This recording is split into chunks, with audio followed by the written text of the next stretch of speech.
primer lugar, nuevamente está aquí con nosotros la doctora Maribel Orozco Barajas, psicóloga, neuropsicóloga, investigadora y académica de la Universidad de Guadalajara. Es maestra en psicología con orientación en neuropsicología y doctora en biociencias. Cuenta con amplia experiencia en evaluación neuropsicológica, procesos cognitivos y enfermedades neurodegenerativas. Ha participado como autora y coautora de artículos científicos, libros y capítulos especializados en neurociencias, además de ser ponente en múltiples congresos nacionales e internacionales. También me permito presentar a la licenciada Virginia Atsiri Zamorano Robledo. Es licenciada en nutrición por la Universidad de Guadalajara, con formación complementaria en nutrición del adulto mayor, demencias, enfermedades metabólicas y psiconutrición. Desde el 2017 ejerce en consulta privada brindando atención nutricional integral y personalizada. Cuenta con capacitación especializada en salud de las personas mayores y participa activamente en las estrategias de promoción del bienestar y la calidad de vida. También me permito presentarles al maestro Diego Saavedra. Él es psicólogo clínico, maestro en terapia cognitiva y doctorante en terapias basadas en evidencias.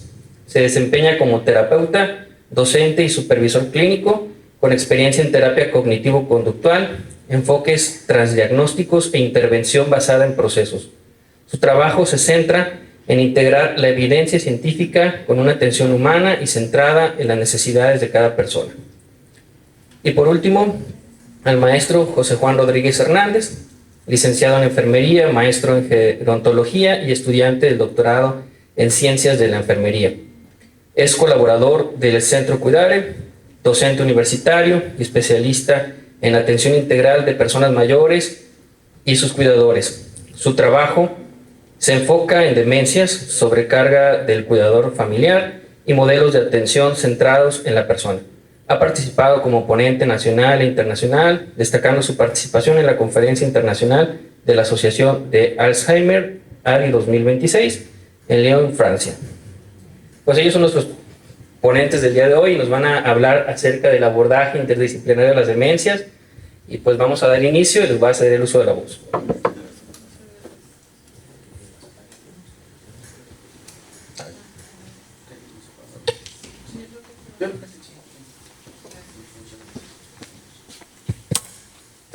Yo creo que así se ve un poquito mejor, ¿verdad? Bueno, vamos a hablar hoy un poquito todos sobre este tema, entonces voy a tratar de ir al punto. ¿Qué es el abordaje interdisciplinario en las demencias? ¿Por qué es importante hablar de ello? Pues bueno, hoy vamos a tener 4 puntos de vista. Yo creo que se escuchó cuando nos presentaron, pero ninguno de nosotros tenemos la misma formación que varios de ustedes. No somos médicos, sino que somos un equipo interdisciplinario desde nutrición, psicología, neuropsicología y enfermería, y también gerontología. Entonces queremos compartirles esta perspectiva que es tan importante para abordar en este tipo de situaciones. Entonces, ¿qué pasa con el paciente cuando tenemos el diagnóstico correcto? ¿No? Tenemos una demencia por enfermedad de Alzheimer, una demencia vascular, ¿sí? Pero, pues, no, este diagnóstico no es suficiente en ocasiones. Está tomándose los medicamentos, o a veces, si está bien tratado, está tomándose los medicamentos esta paciente, ¿sí? Pero si no, pues bueno, los olvidos que está teniendo esta paciente son considerados como normales para la edad. Ya se le están olvidando las cosas porque pues ya es por la edad, ¿no? Ya es normal para la edad. Y pues bueno, nada más lejos que esto. Por ejemplo, con esta paciente, ¿sí? María, ella empezó a olvidar citas, empezó a olvidar varias cosas, se perdía en lugares conocidos y pues todo esto se lo achacaban a la edad. Es que es por la edad, es que esto, ¿no? Ya había bajado 5 kilos, esto fue relacionado con otro proceso patológico, se había caído ya 2 veces y su hija había dejado de trabajar para cuidarla.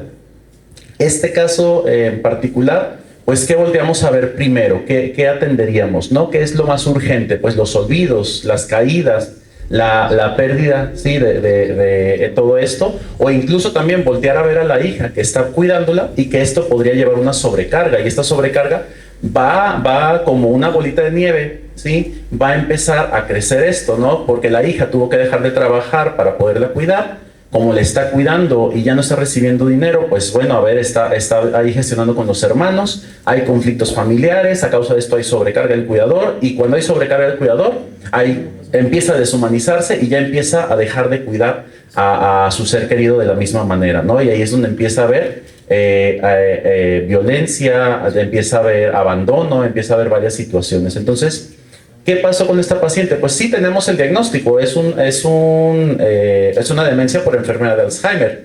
¿Que se le están dando sus medicamentos? Pues sí, pero si nada más dejamos el tratamiento, si nada más volteamos a ver esta parte de la persona, pues bueno, creo que todo esto no se podría estar abordando. Entonces, tenemos que poner atención a todos estos aspectos y ahora sí hay que voltear a ver qué otras personas son las que se pueden encargar de esto, ¿sí? ¿Quiénes más o conjunto con quiénes más podemos trabajar? Porque una situación muy importante que es muy común, mucho más común de lo que nos gustaría, especialmente en esta región, es que la demencia, sí, para empezar, la demencia ya hace muchos años que se borró de los diccionarios, nada más me gustaría repetirlo, pues este término de demencia senil, ¿no? La demencia senil ya sabemos que no existe, la demencia tiene que tener nombre y apellido, es demencia por enfermedad de Alzheimer, demencia vascular, demencia por cuerpos de Lewy, ¿no? Demencia mixta, demencia inicio temprano. Y si tenemos ya un diagnóstico apropiado, si la persona entiende qué es lo que está pasando, ahí ya tenemos el caminito de qué es lo que podría transitar esta persona. Y esto, el saberlo, el conocerlo y el trabajarlo de diferentes disciplinas, nos va a ayudar a que tenga la persona un mayor pronóstico, una mejor calidad de vida, una mayor independencia por el mayor tiempo posible. Y pues, ¿qué es realmente una demencia? No es nada más una enfermedad de la memoria, se olvidan las cosas y punto, ¿no? Hay varias personas que llegan pues a consulta y dicen, bueno, es que se le olvidan las cosas, pero aparte ya empezó a decir cosas que no son muy propias de ella. Ya empezó a ser mucho más grosero o empezó a ser mucho más grosera. Un paciente que teníamos, ¿no? De repente siempre le molestaba mucho que le robaran los limones de su árbol. Pues bueno, había tomado varias decisiones, había tomado varias cosas, ¿no? Entonces, en una de esas decisiones que tomó ya después de empezar con este proceso patológico, pues una de las decisiones que tomó fue, bueno, pues voy a salir y me voy a orinar en los limones para que ya no se los sigan robando, ¿no? Y eso obviamente no era propio de la persona y creo que estamos de acuerdo que ninguno de nosotros tomaríamos esta decisión. ¿Qué es lo que pasa? Que pues la demencia no es nada más una enfermedad de memoria, no se le olvidó cómo hacer X y Z cosa, ¿no? Sino que también cambia varias funciones, cambia la autonomía, cambia aspectos de toma de decisiones, en función de personalidad y otras cosas que tenemos que también voltear a ver en estado de ánimo también, y que pues esto también afecta a la persona y va a afectar al entorno. ¿Sí? Entonces, ¿por qué nos tiene que llamar esto la atención? Actualmente, una de cada 10 personas en México es un adulto mayor, y esto también aplica a la población tepatitlense, a la población de Los Altos, donde el 9 punto y fracción de nuestra población es un adulto mayor. ¿Qué es lo que se espera en los próximos años?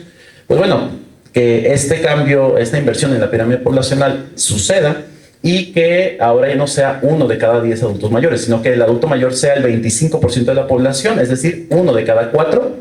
Y pues el hecho de que las demencias, aunque no son una enfermedad propia de la vejez, sí son mucho más prevalentes como factor de riesgo, pues la edad y la exposición a varios factores. Entonces tenemos que estar preparados o voltear a ver esto para prevenir lo más que podamos. Porque si se duplica la cantidad de adultos mayores, pues ¿qué se esperaría con las demencias? Pues que se duplique la cantidad de personas que viven con demencia. Y el envejecimiento poblacional pues hará que esto se incremente, y la mayor parte de los cuidados ocurren en casa. No tenemos aquí en Tepa y no tenemos aquí en la región todavía clínicas de memoria. Que son proyectos que por ejemplo, la universidad ha tratado de mover, pero pues al momento, al menos en Cualtos, no. Por allí en Cutonalá sí están trabajando un poco más en esto, pero aquí pues todavía nos falta un tiempo para poder llegar a esto. Entonces, los cuidados ocurren en casa. Entonces, ¿qué pasa con la hija? ¿Qué pasa con el hijo? ¿Qué pasa con la familia? Que de repente la mamá, el papá, de repente empieza le dicen, el diagnóstico es una demencia, ¿sí? Entonces, cambia toda la dinámica familiar, y esto empieza a generar varios problemas que pues no se resuelven a veces en una consulta, no se resuelven a veces con un medicamento, ¿no? De hecho, hubo un laboratorio que dijo, para evitar la sobrecarga, hicieron un ensayo clínico que duró 5 años para los familiares de personas que viven con Alzheimer. Dijo, no, es que vamos a darle este medicamento para ayudar a prevenir o disminuir los síntomas ansiosos y depresivos. ¿Qué fue lo que resultó? Pues que la sobrecarga no tenía un remedio farmacológico, ¿sí? O sea, fue lo que encontraron. Entonces, ¿qué tenemos que voltear a ver en consulta? Llega el familiar desgastado, llega el paciente con olvidos, pues hay que preguntarnos esto, ¿no? A ver, ¿son quejas persistentes de olvidos? ¿Son olvidos relacionados con algo, con algún estresor externo? ¿O son olvidos tal vez que sí nos deberán de preocupar? Me preocupa que se me olvidan seguido las llaves. Pues bueno, probablemente no sea tan preocupante, porque a veces por el estrés, por la carrera, por esto, no me acuerdo dónde las dejé, ¿no? Y ya resulta que estaban en un pantalón, ya resulta que estaban en algún lado. Pero ¿qué pasaría o cuál sería el problema si yo estas llaves, que yo sé que son del carro, las quiero usar para otra cosa o las guardo en un lugar donde no sería un lugar para guardar llaves, como sería en el refrigerador u otro espacio? Pues entonces allí ese olvido o ese cambio de manera de responder las cosas, pues si no hay alguna explicación por estrés, por otra cosa, pues ahí sí me tiene que empezar a preocupar, ¿no? Hay alteraciones funcionales en la persona que vive con demencia, y donde hay estas alteraciones va a haber una persona que va a tener que atender estas alteraciones, estos cambios funcionales.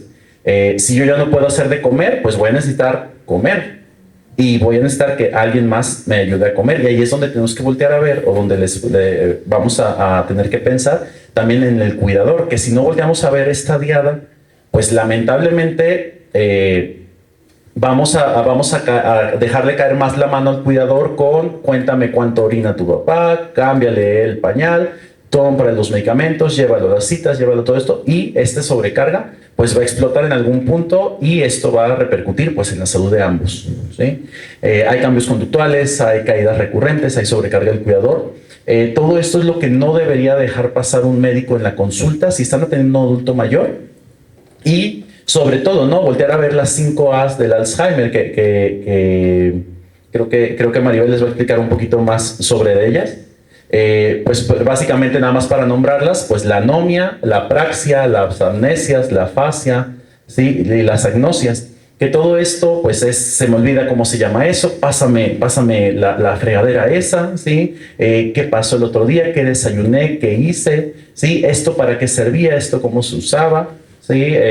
Y deja de comunicarse o deja de entender los significados de algunas cosas. Y a lo que iba, ¿no? El paciente oculto, que también es uno de los temas que nos van a compartir el día de hoy, o que vamos a hablar el día de hoy, la noche de hoy, que es cuando tenemos la demencia hay que voltear a ver también el cuidador, porque sobre el cuidador recae mucha de la responsabilidad. Y si el cuidador no se está cuidando, este cuidado no va a ser sostenible, y si no cuidamos al cuidador, no tendremos un enfermo, sino 2. Y lo que siempre repetimos mucho a las familias es, bueno, y cuando tengamos 2 enfermos, ¿quién nos va a cuidar y cómo le va a hacer? Porque ahora 2 enfermos va a ser el doble de carga, ¿no? Entonces, sí es una estrategia que tenemos que trabajar de manera interdisciplinaria con la familia, con el médico, para poder atender a esta persona, a esta diada o a esta familia. ¿Bien? ¿Y por qué necesitamos un equipo interdisciplinario? ¿Qué hace cada una de las personas en este equipo, no? Pues bueno, los médicos que se encargan de la parte diagnóstica, de la parte del tratamiento, del manejo de las comorbilidades, ¿sí? Ninguno de nosotros vamos a modificar qué es lo que se está tomando el paciente, ¿sí? No vamos a decir, es que esta pastilla, es que tómese esto, es que le agregue, es que quítele. No, nosotros no vamos a manejar nada de eso. ¿Por qué? Porque eso es trabajo del médico, y nosotros confiamos en este criterio. Por parte de enfermería, pues damos seguimiento, educación y seguridad, ¿sí? Para poder hacer esta revisión, en ocasiones conciliación de medicamentos junto con la familia para revisar, a ver, resulta que se está tomando paracetamol y acetaminofén, pues a ver, de dónde salió o por qué se está tomando esta doble dosis de medicamento, pues a veces la familia, los pacientes no saben y no saben decirlo o tal vez no saben comunicarlo al médico en la consulta. Por parte de neuropsicología es conocer el perfil cognitivo, el diagnóstico diferencial y un seguimiento evolutivo.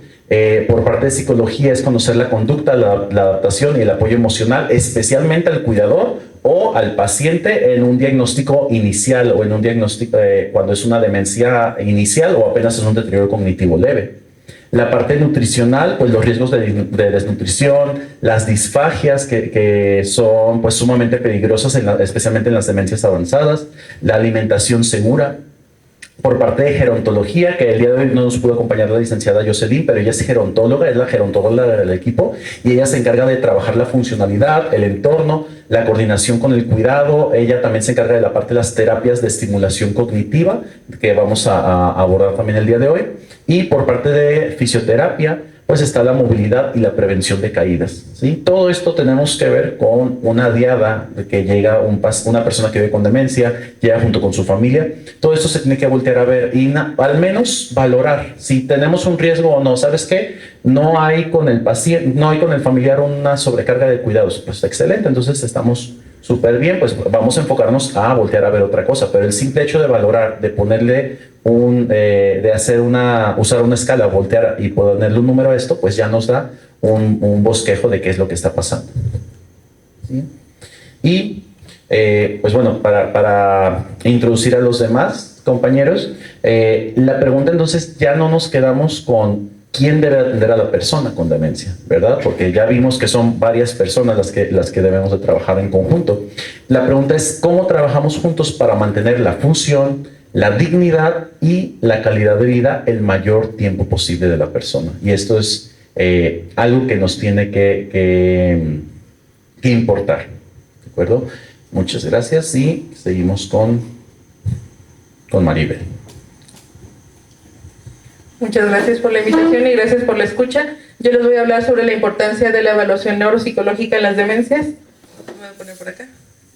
Gracias.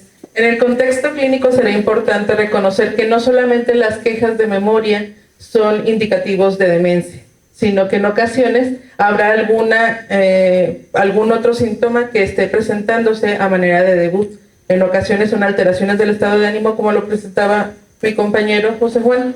Entonces será importante considerar las quejas de memoria, pero no solamente las quejas de memoria. También comentarles que la depresión, la ansiedad y algunas alteraciones del sueño, así como los tratamientos farmacológicos, pueden presentar o hacer que la persona presente fallos cognitivos. Entonces también por eso será importante considerar la evaluación. Y también es importante considerar que las pruebas de tamizaje, es decir, las pruebas de screening, las que son una breve medición de las funciones cognitivas, como pueden ser el Mini-Mental o MoCA, si bien tienen alta sensibilidad y especificidad, pues no nos van a brindar la suficiente información para poder establecer diagnósticos diferenciales. Por lo tanto, el diagnóstico temprano de una demencia comienza con una caracterización adecuada del perfil cognitivo. Los trastornos neurocognitivos, como ahora se denominan las demencias, que si bien seguimos utilizando el concepto de demencias porque es un término que ha sido ampliamente difundido, es un conjunto heterogéneo de enfermedades, las cuales tienen diferentes etiologías. Esto hace que debido a la variedad de causas y manifestaciones clínicos, pues la evaluación neuropsicológica juegue un papel fundamental, ya que permite identificar y caracterizar los patrones de alteraciones cognitivas, es decir, dónde están presentándose los fallos, en la memoria, en el lenguaje, en las nocias, es decir, en el reconocimiento de objetos, en el reconocimiento de personas, en las alteraciones del estado de ánimo, en dónde está esta dificultad que está manifestando la persona. Por lo tanto, nos permite determinar el perfil cognitivo del paciente, lo que nos lleva a facilitar el diagnóstico diferencial y orientar la planificación de intervenciones. No es lo mismo asumir que todas las personas con demencia van a presentar fallos de memoria y la estimulación cognitiva se base solamente en esta recuperación o mantención del proceso de memoria, cuando a lo mejor el proceso afectado mayormente es el proceso atencional. Por eso será importante determinar el perfil.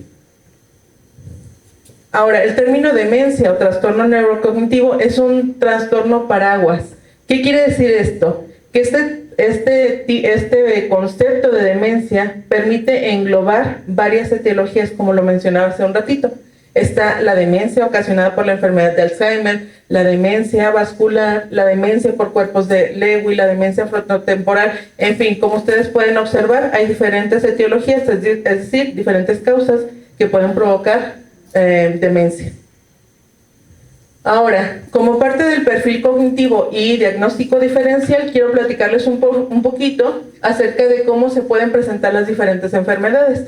La demencia por Alzheimer es la más clásica y claro está, la enfermedad de Alzheimer provoca más o menos el 70% de los casos de demencia y bueno, la memoria definitivamente es una de las funciones más afectadas en esta enfermedad, pero también se altera el lenguaje, como lo decía José Juan hace un ratito. Las pacientes se muestran anómicos. ¿Qué quiere decir eso? Que no encuentran las palabras para nombrar esos objetos que desean nombrar o las personas. Entonces está el DC de la dehesa. Alteraciones del sueño, dificultades para realizar la vida diaria cuando ya está presente el trastorno neurocognitivo mayor. Es decir, van a tener afectación en su funcionamiento y ya no van a poder ser autónomos e independientes. Sin embargo, si lo contrastamos, por ejemplo, con la demencia frontotemporal, podemos observar que en la demencia Alzheimer las principales alteraciones son en la corteza temporal, porque donde debuta la alteración es en el hipocampo. El hipocampo es una estructura cerebral que es el mayor almacén de memoria. En la demencia frontotemporal, una de las estructuras principalmente afectadas son la corteza frontal. Y esta corteza, al verse afectada, pues lo que va a afectar son alteraciones relacionadas con el estado de ánimo y con cuestiones que parecieran como de personalidad. Y nos mencionan las personas, es que parece, gracias, que parece que, aquí está, que ya no es la misma. Y es cuando realizan acciones como las que mencionaba hace ratito José Juan, acciones que no corresponden comúnmente a cómo era la persona anteriormente. Por mencionar un ejemplo, un sacerdote que en alguna vez me tocó evaluar, y ese sacerdote lo que hacía era coquetear, en comillas, a las mujeres, o sea, las invitaba a tomar un café y demás. Estamos de acuerdo que si invita a un café no es una conducta inapropiada por sí misma, pero al ser esta persona un sacerdote, pues claro que era juzgado por sus compañeros sacerdotes. Entonces, pues todos lo veían feo y lo peleaban. Y esa era su alteración más notoria, la afectación que él generaba, ese cuadro de desinhibición conductual, en donde pues la conducta inapropiada era la invitación a tomar un café, que bueno, otra vez, pues en sí misma no era tan grave, ¿no? Pero también hay cuestiones relacionadas con dificultades del lenguaje. Las dificultades del lenguaje pueden presentarse como una fase progresiva primaria. Esta patología ha sido muy famosa porque se la detectaron a un actor hollywoodense muy famoso, Bruce Willis, y entonces debutó con una fase progresiva primaria, es decir, un deterioro de su lenguaje, principalmente el lenguaje, y después ha presentado fallos generalizados. La demencia vascular, por otro lado, lo que podríamos observar son alteraciones del estado de ánimo como depresión y alteraciones en la concentración o en el proceso atencional.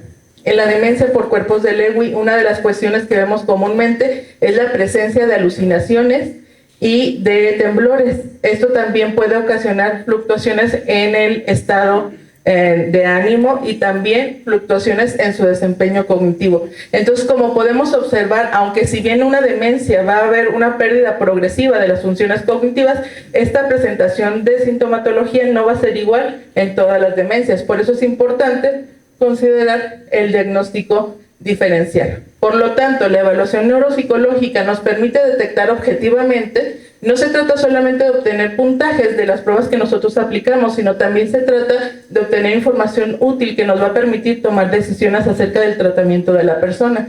Nos va a permitir distinguir los patrones cognitivos que pueden orientar hacia los diagnósticos diferenciales y también detectar fases tempranas, es decir, poder hacer la detección cuando se encuentra en deterioro cognitivo leve, es decir, cuando la persona todavía está siendo funcional, porque esto va a permitir establecer tratamiento que permita mejorar su pronóstico.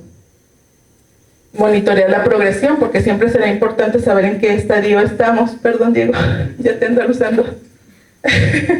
Pero entonces el seguimiento longitudinal sí nos sirve mucho porque nos permite establecer en qué estadio está la persona de gravedad. Y eso optimiza decisiones, porque si la persona ya está en estadio leve, la persona puede empezar a tomar decisiones por sí misma y por su persona antes que esté en estadios moderados o graves donde ya no es autónomo e independiente. Las imágenes estructurales cerebrales nos pueden mostrar en dónde está la afectación en el cerebro. Sin embargo, la evaluación neuropsicológica nos muestra cómo está funcionando esta persona y cómo funcionan sus procesos cognitivos en la vida real.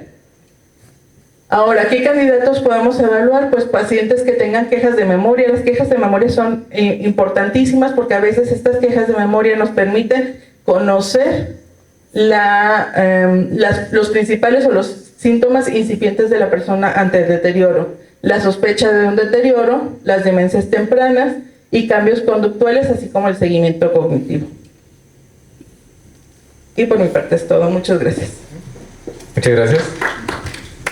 Igual agradezco el tiempo, el espacio, y me gustaría plantearlo desde esta parte, esta intervención, que si bien estamos comprendiendo que el diagnóstico y el tratamiento tiende más a lo que no es lo psicológico, sí tiene un fuerte impacto desde lo que comentaba también el maestro José Juan. Aquí estaremos viendo lo que vive la persona principalmente, porque me gustaría llevarlos un poco ya no tanto de lo médico, sí toca lo médico, pero no tanto a lo cuantitativo, más bien a lo cualitativo. No estamos dejando de lado en ningún momento, o no queremos dejar de lado en ningún momento, lo que mencionaba el maestro José Juan, que al final de cuentas estamos tratando con una persona. Tratar con personas, quienes hayan hablado con alguien en su vida, con una persona, saben lo difícil que es tratar con una persona.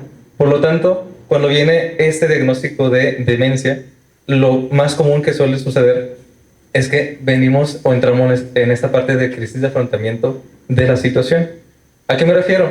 Las expectativas del futuro que la persona tenía o planteaba empiezan a tomar otro giro. Les quiero plantear esta parte. Si ustedes tuvieran ese diagnóstico de demencia, el que gusten, ¿cómo cambiaría su futuro?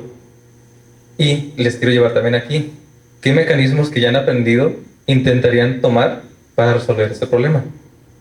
Creo que lo puedo ampliar mucho también a cómo una familia va a llevar a cabo este manejo de esta situación y cómo se va a meter literalmente en esta crisis de cómo afrontar eso que no conocen. Si bien decíamos el tema de que puede ser un diagnóstico por uno u otro motivo, las etiologías pueden cambiar, estamos entrando también en la parte de que es a veces incierto. Siguiente diapositiva, por favor. Así que ya estamos entrando tal cual en un duelo.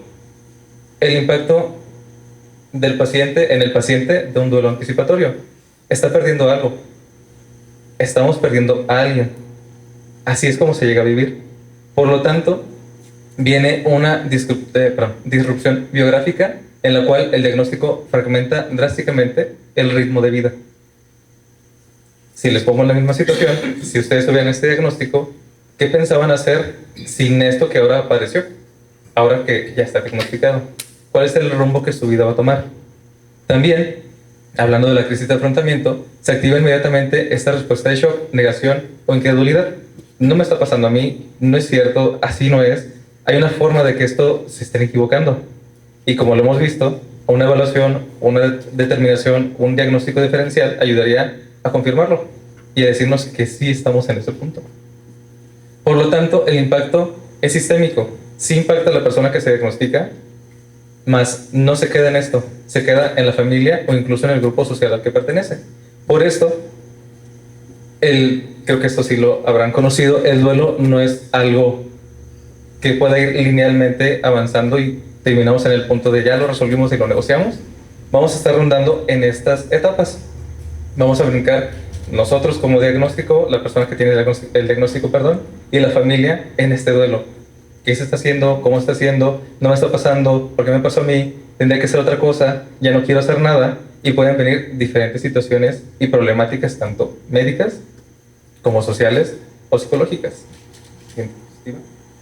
Por lo tanto, es importante reconocer que puede estar presente una ansiedad clínica en la persona con el diagnóstico, incluso en el familiar. Eso va a ser, por ejemplo, preocupación recurrente no estar haciendo algunas actividades por olvidarlas, el estrés, como bien comentaba mi compañero José Juan, esta parte de ya tener olvidos, pero no por la enfermedad, sino por el estrés. También va a estar presente la sintomatología depresiva. Como bien les comentaba, estamos perdiendo algo. Estamos perdiendo incluso a alguien. Y claro que sí, va a venir una apatía reactiva a esta situación. Voy a caer incluso en la parte de desesperanza, de no ver nada más allá después de este diagnóstico. No ver a nadie más después de esta situación. Y puede venir así también el dejar de tomar medicamentos, el no atender a mis cuidados, el incluso no querer que me cuiden. Y es aquí donde nace lo que comentaba mi compañero, la parte del paciente oculto, el cuidador primario. Sí, paciente oculto porque es el consecuente debido a la enfermedad, pero también debido a este impacto sistémico no vamos a quedarnos solamente con el enfermo que determinamos, sino puede venir el segundo paciente y se puede ir extendiendo esta parte. Ya no solamente la persona que cuida, es la familia que lo cuida, es la sociedad que lo cuida. Y aquí creo que quizá me equivocaré en lo que voy a decir, pero me pueden corregir. El tema de demencias aquí en la región, ¿cuántas personas no conocen con algún paciente que tenga algún tipo de demencia o Alzheimer? ¿Y cómo afecta eso a su vida? Si bien impacta a la persona y la persona cae en esta parte de, ok, mi vida va a cambiar no por decisión, simplemente porque está sucediendo, ¿cómo cambia también la perspectiva de los demás respecto a lo que esa persona puede hacer? Factores de estrés agudo en la familia, justamente, la incertidumbre, el miedo al futuro y sobrecarga de roles. Al no encontrar una solución, al no ver cómo hacerlo o al no tener la información necesaria para los cuidados que requiere, podemos caer en esta parte de entonces, ¿qué vamos a hacer? ¿Quién lo va a hacer? ¿Cómo lo va a hacer? ¿Se va a encargar? ¿Quién lo va a determinar? Todas estas dudas surgen desde simplemente decir, tienes el diagnóstico de tal cosa, que va a provocar esta sobrecarga de roles. Quien se encargue de cuidar, ¿sabe cuidar o le toca cuidar? O nada más, si sabe cuidar o le toca cuidar, ¿quién más le ayuda a quien está cuidando? Esta parte les vuelvo a poner en esta situación. Esas personas que conocen que tienen diagnóstico de demencia en general, ¿cómo llevan a cabo sus actividades? Si tienen tiempo para esas mismas personas de algo tan sencillo como sentarse un ratito a tomarse un café. Creo que ahí justamente estamos entendiendo esta parte de no sé qué va a suceder, no sé cómo va a ser, y lo común es actuar como creemos y conocemos. La parte de estos mecanismos que ya aprendimos, que es, ok, si mi hermana siempre se ha encargado de esto, a mi hermana le toca esto.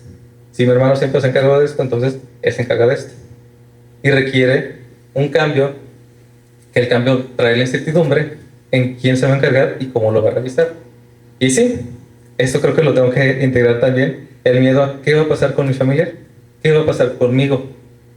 ¿Vamos a lograr algo de lo que esperábamos? ¿Va a lograr algo de lo que esperaba? Aquí es donde vemos este círculo vicioso entre la ansiedad del cuidador por querer cuidar, por querer hacerlo bien, pero también por el conflicto en las necesidades que tiene y las necesidades que tiene la persona que cuida. Y también la alteración conductual del paciente, en la que ya no quiere causar tanto problema, pero no puede dejar de causar un problema porque no depende de la persona. Entonces ya entramos en la parte en la que quiero cuidar, pero me molesta cuidar, y no quiero que me cuiden porque molesta que me cuiden. El círculo vicioso y esta interacción entre estas dos partes. Lo que va a provocar, muy seguramente, además de la incertidumbre, van a ser conflictos con la persona. Que ya bien dijeron mis compañeros, el tema de posibles olvidos, el no cuidado y demás situaciones. ¿Qué aporta entonces la psicología a este tema? Aporta desde el tema de ya varias investigaciones y estudios que se han podido realizar en cuanto a qué beneficia de la terapia a las personas. Un ejemplo es la terapia cognitivo-conductual, que se basa en las interpretaciones que tienen las personas, las emociones que generan y el comportamiento o los comportamientos que tienen. Me gustaría decirlo más que comportamientos, las respuestas. Si yo interpreto que esto es algo que me va a resultar amenazante, me voy a sentir preocupado, con miedo, con incertidumbre, y mi respuesta va a ser quizá de rechazo. si me diagnosticaron con esto, yo entiendo que ya no tengo nada más que hacer en esta vida, por lo tanto me siento apático, desesperanzado. ¿Qué voy a hacer? Nada. ¿Qué sentido tiene hacer algo? Y desde este otro lado, sería la intención, tanto para quien tiene el diagnóstico como para quien cuida a la persona, que sería el tema de la terapia de aceptación y compromiso. ¿En qué se basa este tipo de terapia? Básicamente, en la flexibilidad tanto de aceptar las condiciones que están presentes, como también comprometerme en acciones que me lleven a eso que para mí es importante. ¿Cómo puedo ejemplificar esto? Si para mí un tema muy valioso, uno de mis valores importantes es la coherencia, entonces busco hacer cosas que me acerquen a ser coherente. ¿Con qué me comprometo para ser coherente? Entonces, hacer cosas, decir cosas que me mantengan en esta línea. Si para mí es importante un valor la familia, entonces aceptaré que habrá cosas que puedo hacer y no puedo hacer, pero aún así me puedo comprometer en acciones que me lleven a cubrir o cumplir ese valor o necesidad.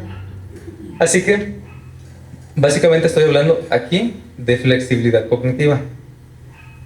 Hemos mencionado mucho el tema cognitivo. Yo me refiero al cognitivo como interpretación de las situaciones o sucesos de la vida.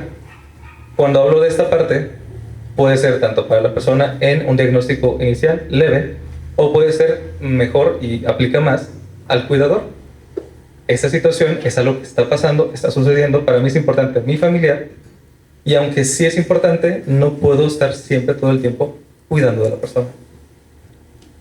Entonces hablaríamos de esta parte de poder realizar actividades que me mantengan, me cuiden, pero que también generen esta dinámica más armoniosa con los demás integrantes familiares.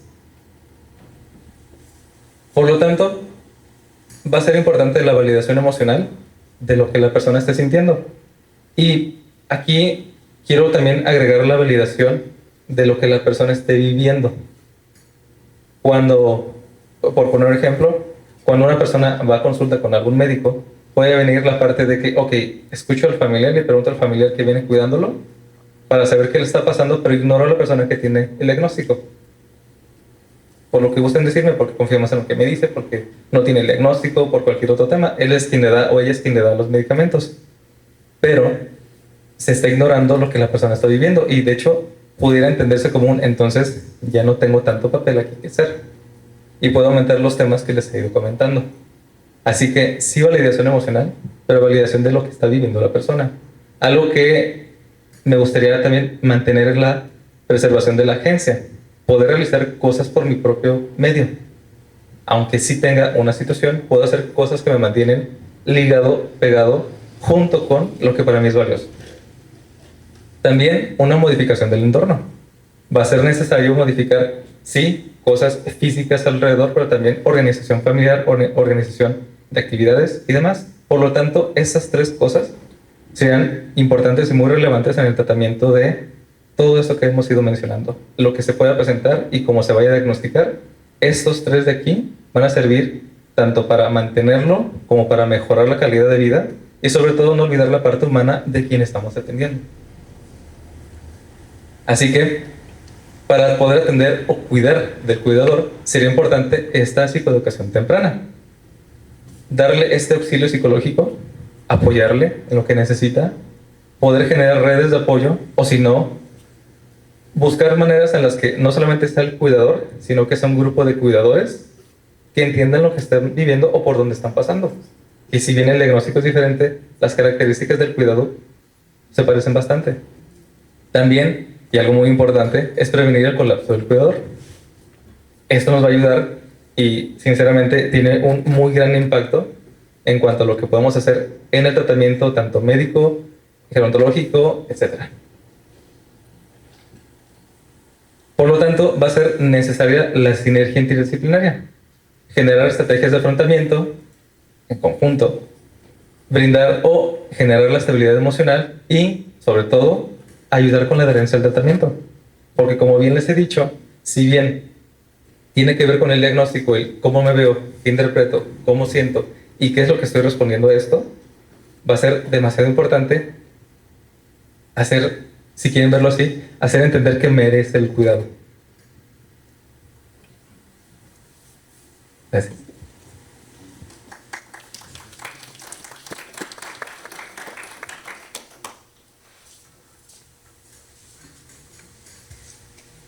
Hola, buenas noches. Mi tema pues va a ser el de nutrición en demencias. ¿Alguna pregunta?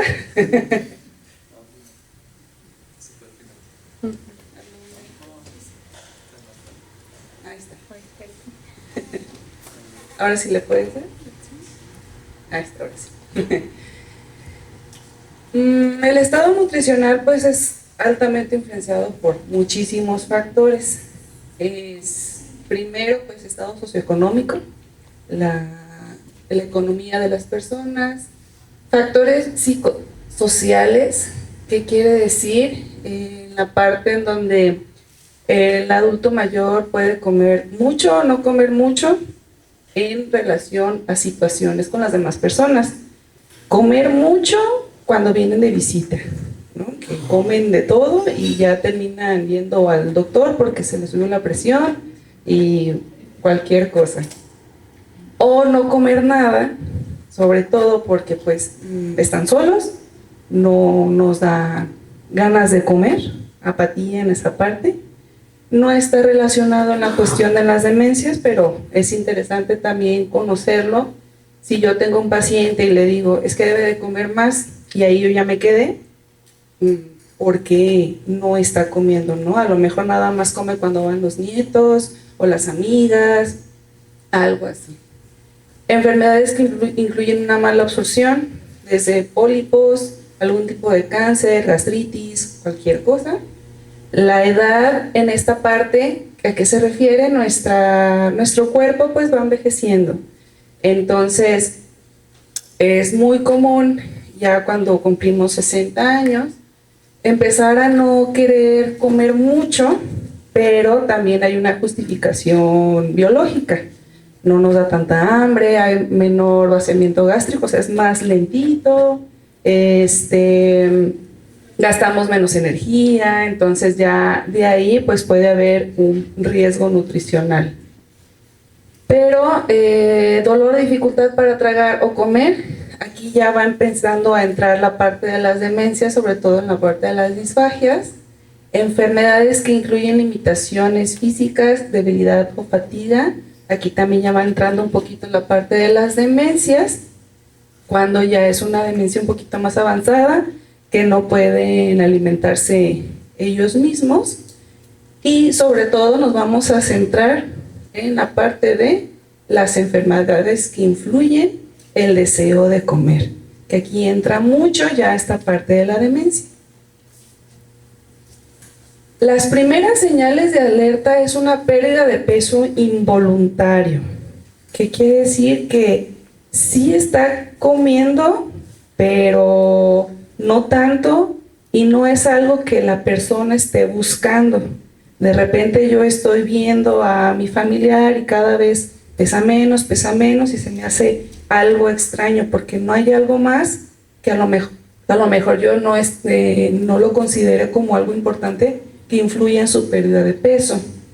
Aquí en esta parte de apatía por los alimentos que se consumían con normalidad, ¿qué pudiera ser a lo mejor un foquito rojo de las personas que me ha tocado atender? Que a lo mejor me dicen, ¿sabes qué? Yo le ofrezco alimentos que le gustan mucho, naranjas, es decir, oye mamá, ¿quieres naranjas? Y me dice, no. Pues se me hace raro. Oye mamá, ¿quieres esto? No. Y de repente hay una actividad en la que yo les presento varias imágenes de alimentos y les pongo una naranja, un plátano, una manzana. Y le digo, ¿le gusta este alimento? Me encanta. Y es una naranja. Más o menos. Y es una manzana. Y ay, sí, también me gusta. Y es un plátano. ¿Cuál de estos sería la naranja? Y pues yo creo que y me apunta el plátano, ¿no? Entonces ya desde ahí yo ya puedo decir, ok, no es que no lo quiera, a lo mejor ya no me está pudiendo reconocer la palabra con el objeto. Empiezan a olvidar compras, cocinar y o comer, o estos tipos de agnosias, ¿no? Lo que les mencionaba. Como en las compras, ¿sabes qué? Es que era de cada domingo iba al mercado por su comida y, ay, de veras, no fui, nada más fui a misa, se me olvidó, ¿no? Cosas como, esto era muy rutinario y ya no está sucediendo. O, ¿qué cocinó hoy? Ay, no, pues, ¿qué hora es? ¿No? O cosas así, que ya es como de, eso está bastante extraño, no me está gustando. Y sobre todo, pues, como están en muchos tratamientos, que a veces me llegan con la lista de 15 medicamentos, así como lista de mandado, yo saber que a lo mejor es un medicamento que me está influyendo en la absorción de algún nutriente, sobre todo los alimentos neuroprotectores, o que yo sé que por lógica, por la zona en la que vivimos, no son alimentos que se consumen bastante. Aquí les menciono algunos como el omega 3, que lo podemos encontrar pues como en la chía, ¿no? La linaza, pero es un tipo diferente de omega 3, o ya en pescados grandes o azules. Y pues normalmente comemos más mariscos o pescados cuando es en la Pascua. Entonces, pues, ahí el omega es importante porque pues tiene sus ciertas actividades cerebrales. La vitamina D también hay mucha deficiencia en toda la población, ya sea porque no salimos bastante al sol o si salimos, nos ponemos bloqueador solar. Entonces, más el adulto mayor tiende a no salir tanto, a cuidarse más su piel porque es más delicada, entonces puedo tener una deficiencia de vitamina D, o también nutricional, evito o no consumo tantos alimentos con esta vitamina, o la B12, que estas son como hay muchas más vitaminas y minerales que nos ayudan mucho a la parte cognitiva, pero estos son como los más principales. O la B12, que pues ya lleva años tomando metformina, y pues la metformina nos va a evitar absorber esta vitamina porque evita la absorción de calcio, la vitamina 12 necesita la absorción, la absorción de calcio, tienen que ir juntas. O hay competencia en la microbiota necesita la vitamina B12, entonces pues la agarra, está más fácil porque pues ya está en el intestino, entonces ya no puede absorber tanto esta vitamina. Entonces yo como médico, si yo le estoy dando algún tipo de tratamiento con algún medicamento que me esté influyendo en la absorción de estos nutrientes, pues pensar, va a haber alguna deficiencia nutricional que me va a ocasionar, ya sea, si es con una persona con demencia diagnosticada, aumentar, o una pseudodemencia, que son momentitos en los que podemos tener problemas cognitivos, pero se pueden corregir con algún tratamiento nutricional. Por ejemplo, las personas que no tienen un buen abordaje, que son vegetarianos o veganos, pero no tienen estos tipos de vitaminas, pueden tener una pseudodemencia, problemitas en su memoria, sobre todo, y ya nada más se les suplementa y se corrige. Cuando yo voy a derivar o ver la necesidad de que mi paciente vaya con un nutriólogo, lo que mencionaba al inicio José Juan, que empieza a haber una pérdida de peso involuntario, yo puedo hacer un mini nutritional, es bastante útil, nada más es una hojita, hacemos una entrevista y ya vemos si hay riesgo de malnutrición. O si ya es algo más avanzado, que son signos de alarma de deglución, tosemos mientras comemos, carraspeo, o sea, como que estamos arreglando la garganta muy seguido, ¿sí? O lentitud extrema al comer, que es muy lento, ya no quiero, si yo sé que se comía 3 tacos, ya nomás 1, y a veces 1.5, me deja la mitad, o como que ya es algo alarmante, ahí ya mejor derivar. Todo esto pues claramente se lo debemos de preguntar también al cuidador. No solamente es como de, oye, está bajando de peso, ay sí, ¿por qué crees? Y ya empezamos como la entrevista, pues podemos hacer la derivación. En la progresión de la enfermedad, un poquito más de cómo podemos saber qué es lo que trabajamos en nutrición. es pues sobre todo el manejo de comportamiento.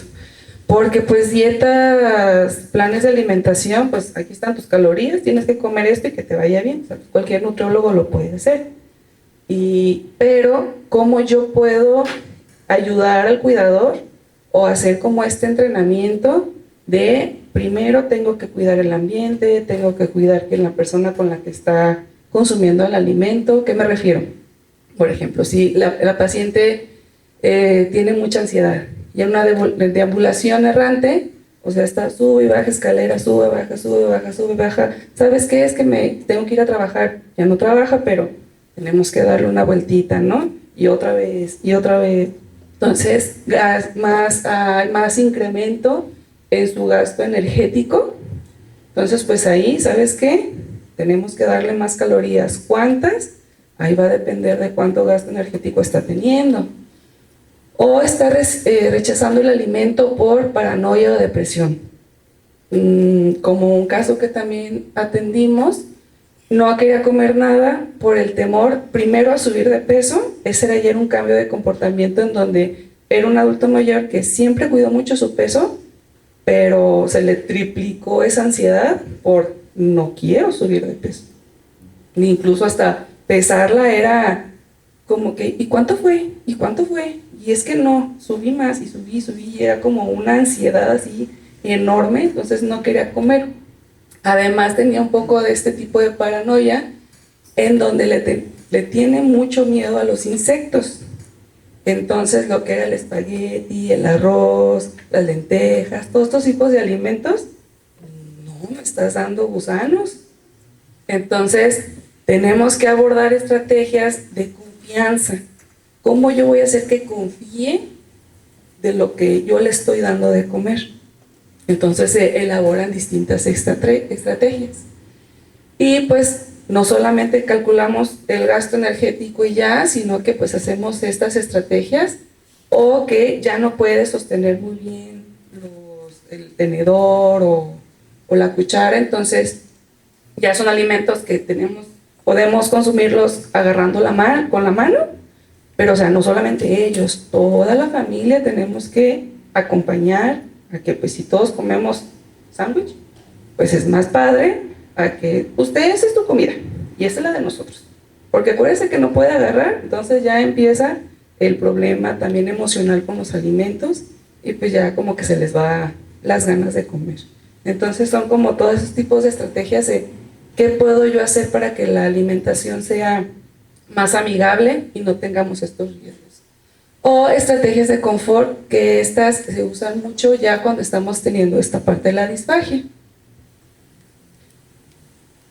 Sobre todo en esta parte de la disfagia se desaconseja bastante inmediatamente poner sondas nasogástricas, porque se las van a sacar.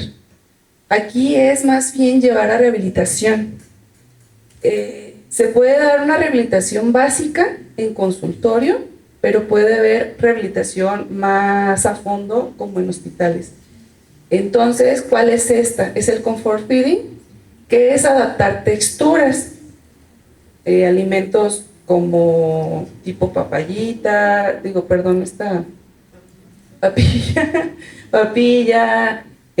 cómo tragar también, hacer ciertos movimientos para que puedan tragar y no se atraganten con los alimentos, medidas de seguridad en la que ya cuando estoy teniendo esta disfagia ya sea más fácil consumir los alimentos, y esto evite que tengamos que utilizar estas otras medidas para que pues sea lo más amigable posible. Entonces, en sí, la atención nutricional es ver todos estos tipos de estrategias en donde cómo yo puedo educar, porque incluso hay situaciones en las que ya incluso entre varias consultas nos damos cuenta de que la nutrición interfiere mucho como el tipo de cuidador, porque a veces la persona se lleva mejor como con un cuidador que con otro. Entonces puede haber como en estos pleitos en los que, oye, ¿por qué esta semana no estuvo tan bien en su alimentación? ay, ¿sabes qué? Es que la cuidó su tanita y pues dice que con ella no come. Entonces, pues en vez de comer 3 veces al día, nada más come una. Pero ya regresó, ya regresé yo y ya come 3 veces más, ¿no? Entonces, ahí también empieza a ver esta parte del estrés de cuidador, de que es que si yo me voy, mi mamá no va a comer o mi papá no va a comer. Entonces aquí tenemos que reunir a la familia en la consulta de nutrición para ponernos de acuerdo en cómo vamos a alimentar. Tú sí qué estás haciendo, tú qué no estás haciendo, qué nos falta, para que todo sea igual y todos los cuidadores se nos quite como ese pendiente de que, ay, es que no va a comer si yo la cuido. Entonces ya, si ya estamos todos en sintonía, pues ya es más fácil. Entonces es más que nada esa la parte de nutrición. No me quise meter tanto en que los nutrientes, que esto, que acá, porque en sí lo que ayuda más es esta asesoría a los cuidadores de cómo estamos alimentando, cómo está el ambiente, hasta incluso cosas muy simples que no podemos como pensar, los platos. Si yo le doy un plato con pollitos y animalitos y la comida es un pollo, una filete de pollo con un brócoli sobrecocido, pues me va a llamar más la atención los pollitos que el mismo plato. Pero si yo utilizo platos neutros, grises, blancos, oscuros, de un solo color, pues me va a atraer más la comida que el simple plato. Entonces ya no me voy a distraer en estar viendo el plato o ya no comí. Entonces ya pues me atrae más la comida, ¿no? O el comedor, si está lleno de cosas, pues me voy a distraer con los papeles. ¿Y qué es esto? ¿Y qué es esto? Y esto. Y ya dejamos la comida. Entonces, son muchas técnicas de adaptación en cocina, en técnicas y la comunicación sobre todo, en cómo podemos hacer que coma mejor, porque de ahí ya me va a servir el plan de alimentación. Porque si yo nada más le doy el plan y ya, vamos a seguir igual. Entonces, primero se tiene que hacer toda esta capacitación previa hasta que ya por lo menos logremos algo básico. Ahora sí, ¿cuánto está comiendo de qué? ¿Cuánto le falta? ¿Tiene que consumir más esto, menos de esto? Y ya así ya yo me puedo concentrar más en el plan de alimentación. Entonces, es ideal que cuando yo en mi consulta estoy viendo ya estos riesgos, no, pues ¿sabes qué? Mejor ve con el Nutri, porque pues necesitamos una atención complementaria de este tipo, no solamente pues que coma más frutas y ya, con eso se le quita el estreñimiento, pues no, es toda esta parte de que va así a primero y ya después. Sería todo.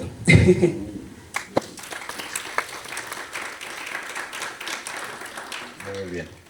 Y pues bueno, ya para cerrar esta plática, un último tema, ¿sí? que también consideramos muy importante abordar, que es hablar sobre lo que hacemos desde gerontología, que es la terapia de estimulación cognitiva. Entonces, adelante. Pues bueno, como seres humanos tenemos muchísimas capacidades, ¿verdad? Nuestro cerebro nos permite hacer muchas cosas, desde las capacidades cognitivas, funcionales, motoras, emocionales, psicosociales, ¿no? Todo esto que nos permite nuestro cerebro. Y estas funciones, todo esto es susceptible a empeorar cuando hay un proceso neurodegenerativo, o a mantenerse o a mejorar cuando hay procesos terapéuticos mediante las terapias de estimulación cognitiva, mediante sobre todo la terapia de estimulación cognitiva tiene que ir de manera estandarizada, con bases científicas, y todo esto nos puede ayudar a mejorar las capacidades de un paciente, o mantenerlo, o enlentecer el deterioro. Todo esto va a depender de en qué estadio nos encontremos, de acuerdo a la valoración neuropsicológica. Todo esto va a depender de la persona, de acuerdo a una valoración geriátrica integral. ¿Por qué? Porque tenemos que voltear a ver todas las esferas de la persona que están afectadas, y de qué manera va a ser la mejor manera de abordar a cada persona. ¿Sí? Entonces, las terapias cognitivas, ¿sí?, forman parte de las terapias de estimulación cognitiva.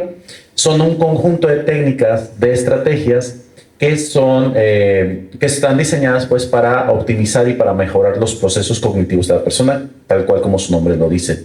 Estas tienen que ir muy perfiladas hacia la persona, tiene que ser un enfoque totalmente personalizado.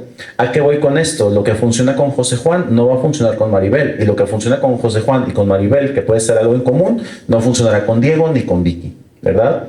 ¿Qué es esto? Una paciente, por ejemplo, que estuvimos trabajando, para ella era muy importante, y pues el amor de abuela, ¿no? El amor de abuela, pues que sus hijos, que sus nietos, pues comieran. Pero la demencia, pues ya le había afectado a tal punto donde cocinar no era una tarea tan segura para esa persona. Entonces, su única manera, o una manera muy importante para ella de demostrar afecto hacia su familia, pues le había sido quitada, ¿no? O sea, ella sentía eso, es que ya no me dejan cocinar, ya no puedo hacer nada, que esto era su tarea muy importante del día. Entonces, ¿qué fue lo que tuvimos que trabajar con esta familia en particular?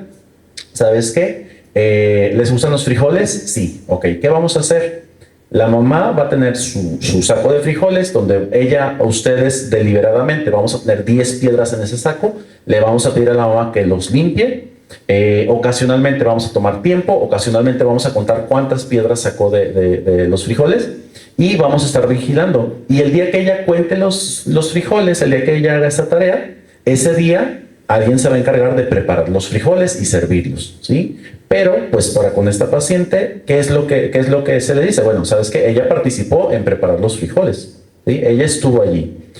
Y esto es un enfoque, pues, que va a funcionar para ella, pero si yo lo quiero hacer con Diego, pues bueno, o con José Juan más bien, voy a hablar de conmigo, pues José Juan no sabe preparar frijoles, entonces ¿de qué le va a servir esta tarea? No va a tener un propósito. Por eso es muy importante que sea algo muy personalizado. Cada persona tiene, a partir de la evaluación geriátrica integral, cada persona va a tener áreas fuertes, áreas débiles, y a partir de eso se genera una sesión pues personalizada.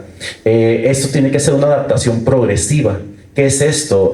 Cuando nosotros vamos a una cena elegante o a algún evento elegante, pues nos preparan la entrada, el plato fuerte, el postre, ¿verdad? Una sesión de estimulación cognitiva es más o menos igual. Empezamos con una entrada, algo fácil, algo sencillo para la persona, algo que regularmente es para todos, ¿no? Que vamos a preguntarle la fecha. ¿Qué fecha estamos hoy? ¿Qué hora cree que sea? ¿Sí? ¿Cómo se le ha hecho el clima? ¿Qué ha pasado recientemente? Y esto, cada sesión es la entrada, ¿no? El plato fuerte. Ahora sí vamos a enfocarnos en una tarea principal que es la que esté afectada, pero pues tiene que ir relacionado, no puede ir de manera totalmente aislada la actividad cognitiva con respecto de la vida de la persona, ¿no?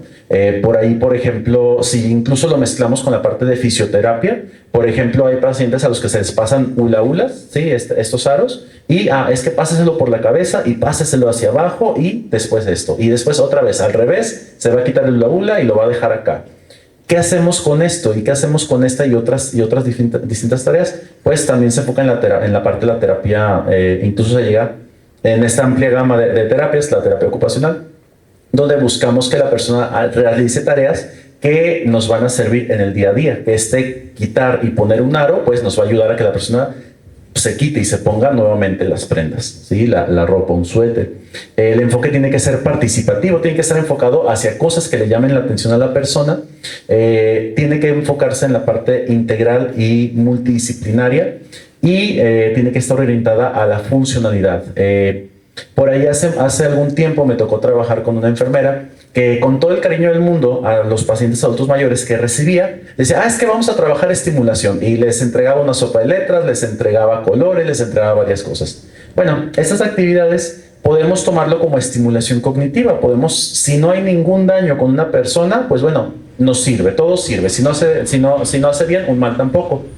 Pero ¿cuál era el problema? Que decía, es que hay unos pacientes que empiezan a rayar todo, o que no se encuentran las cosas, o que estos pacientes, entonces este era un indicador muy temprano de que había algo fallando, y esos pacientes no tenían un diagnóstico de demencia todavía. Pero pues aquí la situación era que, pues bueno, es que como era una actividad que yo hago pues de buena onda, pues no es necesario que quede registrado, y no es necesario que alguien más sepa. Pues ahí con que la familia sepa, pues porque es normal que se le olvide, es normal que confunda los colores, es normal que confunda las cosas, las imágenes que se están mostrando. Entonces, sí era esta situación de que tenemos que cuando se hace una terapia de estimulación cognitiva, tiene que ser con un propósito muy claro y muy dirigido. No es hacer actividades nada más por hacerlas, tienen que estar enfocadas a las habilidades que están fortalecidas para mantenerlas y poder amortiguar el daño en otras habilidades o en otras capacidades de la persona. Entonces, todo esto tiene que ser con bases, ¿sí? Y tiene que ser personalizado. Por ahí una ocasión también, y esto fue en un grupo de apoyo de cuidadores, por ejemplo, donde surgió esta estrategia, que precisamente este tipo de grupos permite trabajar varias cosas con las familias, con los cuidadores. Recuerdo que esta persona dijo, bueno, es que mi mamá en la noche se pone muy ansiosa, se pone muy agresiva. Pues bueno, ¿qué fue lo que empezó a acordarse ya viendo la historia de vida de su mamá? Bueno, que su mamá era una persona que le gustaba mucho su jardín y que le gustaban mucho las flores. Entonces a ella le tranquilizaba mucho el olor de flores. Entonces, para no ser esta parte más larga, pues la familia lo que se le ocurrió fue, pues no le podemos traer flores todos los días porque pues sería algo caro, ¿verdad? Entonces, ¿qué fue lo que hicieron?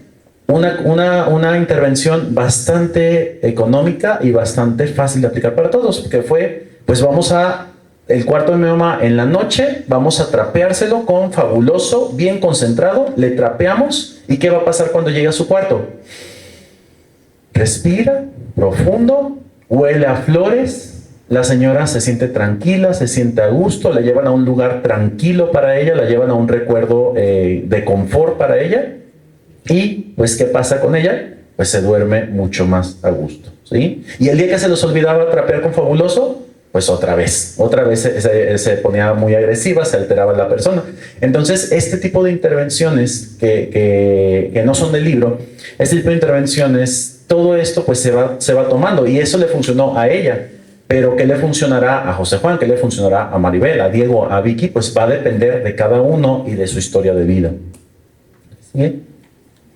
Entonces, hay varias funciones cognitivas, y dependiendo de la función cognitiva que se esté alterando, son las tareas, las subfunciones, y son las tareas que tendremos que trabajar. Ahí, se hicieron muy chiquitas, se las voy a leer. Por ejemplo, la orientación. Tenemos orientación en la esfera personal, espacial y temporal. Tenemos las nocias, que son las nocias visuales, auditivas, táctiles, gustativas, olfativas, de esquema corporal, donde le pedimos a la persona, a ver, cierra los ojos, te voy a tocar una parte de tu cuerpo, dime dónde te toqué, y la persona tiene que identificar, porque ya cuando esto está alterado, pues entonces ya está la persona ya teniendo problemas para identificar su propio cuerpo. La parte de la atención, que es muy importante, la atención sostenida, selectiva y alterna. Las funciones ejecutivas, por ejemplo, la memoria operativa, la planificación, el cálculo, el razonamiento. Parte de las pruebas, por ejemplo, que son en el Mini-Mental, de hecho el Mini-Mental evalúa casi varias de estas.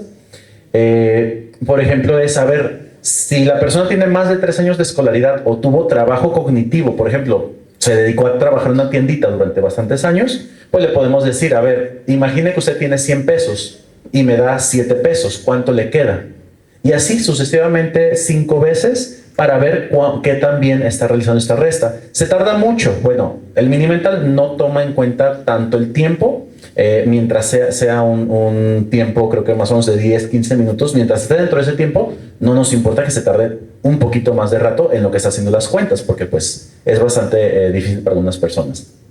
Pero si ya empiezo a ver que la persona tiene dificultades para restar, es uno de los primeros indicadores también de que hay algo alterado en esa subfunción de funciones ejecutivas, en la parte de cálculo. Las praxias, que la persona pues pueda sobre todo la parte de visoconstrucción. Entonces, retomando la parte de Mini-Mental, por ejemplo, es muy distinto, y aquí es lo importante, que aunque es una prueba de screening, ¿sí? Se tiene que tomar mucha importancia y hay que ponerle mucha atención. ¿Por qué? Porque un Mini-Mental, yo puedo decir, bueno, tengo un paciente con un Mini-Mental de 26 puntos, y allí el que es del INGER, que está muy bien el del INGER, dice que a partir de 24 es un probable deterioro cognitivo, y si es más de 24, sin deterioro cognitivo. Entonces tengo un paciente con 26 puntos en el Mini-Mental y digo, está bien, no se preocupe. Pero pues resulta que el mini mental tiene subcortes y esos subcortes los tenemos que revisar, tenemos que voltearlos a revisar. ¿Por qué? Porque estos subcortes son por edad y por escolaridad. Es muy distinto tener un mini mental de 26 en una persona que estudió hasta el grado universitario y está a los 65 años, que tener un mini mental de 26 puntos en una persona de 75, 76 años que tal vez nada más estudió hasta la primaria, ¿no? Aunque sea la misma puntuación, aquí me preocupa mucho la persona que tiene 65 años que tenga esta puntuación, porque se esperaría que esta persona tuviera un mini mental o una prueba mucho más amplia, mucho más alta, perdón. Y entonces, ¿esto qué nos lleva? Pues bueno, que es necesario llevarlo a neuropsicología para tener un diagnóstico más apropiado, un diagnóstico diferencial y pues acercarnos más a qué es lo que está pasando. No pasar esto por alto. Y ¿cuándo es recomendable llevar a la persona a las terapias cognitivas, a las terapias de estimulación cognitiva? Pues puede ser como prevención activa, ¿sí? Una cosa muy bonita, muy agradable de las terapias de estimulación cognitiva es que pues depende mucho de la persona qué es lo que se va a trabajar. Pero si vamos en un enfoque preventivo o un deterioro cognitivo leve, esta puede ser abordada incluso en grupo. Y esto aparte ayuda a la socialización, que la socialización también es un factor protector para prevenir el deterioro. ¿Por qué? Porque estoy conviviendo con Maribel y yo sé que a Maribel le gusta mucho el agua de Jamaica, le gustan mucho los tacos de pastor, ¿de qué? De pastor, y varias otras cosas. Y yo empiezo a hacer nuevas conexiones neuronales porque yo acabo de conocer a otra persona con la que voy a estar conviviendo, ¿verdad? Entonces esta terapia de estimulación cognitiva grupal es ideal o es muy buena en la parte preventiva, en la parte de inicios leves. En estadios moderados también puede servir, pero en estos casos tiene que ser grupos mucho más reducidos y con pacientes también con un deterioro moderado, ¿no? Allí, por ejemplo, lo máximo que nosotros llegamos a tener, creo que fueron 3 personas con deterioro moderado en el mismo grupo, y pues estas personas tenían una interacción. O sea, este protocolo, estos pasos de la terapia de entrada, plato fuerte y el postre, ¿sí? Tenían que ser mucho más reducidas, ¿sí? Y el postre, pues, tenía que ser mucho más gratificante, por así decirlo. ¿Qué es el postre? Es la actividad de cierre que sabemos que sí o sí las personas les va a gustar y la van a hacer bien, ¿sí? Entonces yo sé que a este grupo o a esta persona le gusta mucho la parte de identificar imágenes o de identificar sonidos, pues yo sé que esta va a ser la actividad de cierre en la que la persona se siente con confianza y va a cerrar bien la actividad. Oye, pero es que no está esforzándose o no está haciendo algo nuevo. No, sí está manteniendo una actividad la cual la persona se siente segura, y también una parte muy importante es la parte de la autoestima de la persona, donde pues está cerrando con una actividad que sabe que sí va a poder lograr y hacerla bien.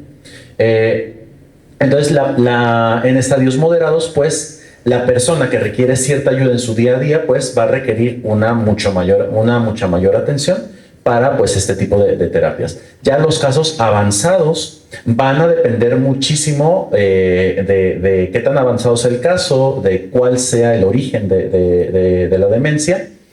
Y en esos casos, a veces incluso la recomendación es más bien enfocarnos a cuidados físicos de la persona, dar un tanto de atención, pero ahí en esos casos nos tenemos que enfocar mucho más en la familia y en los cuidadores, ¿sí? Que no esté cayendo en sobrecarga, que la familia sepa darle de comer con seguridad, que la familia esté educada en qué es lo que sí, lo que no pueden esperar, lo que sí o no pueden hacer con la persona o con su cuidado.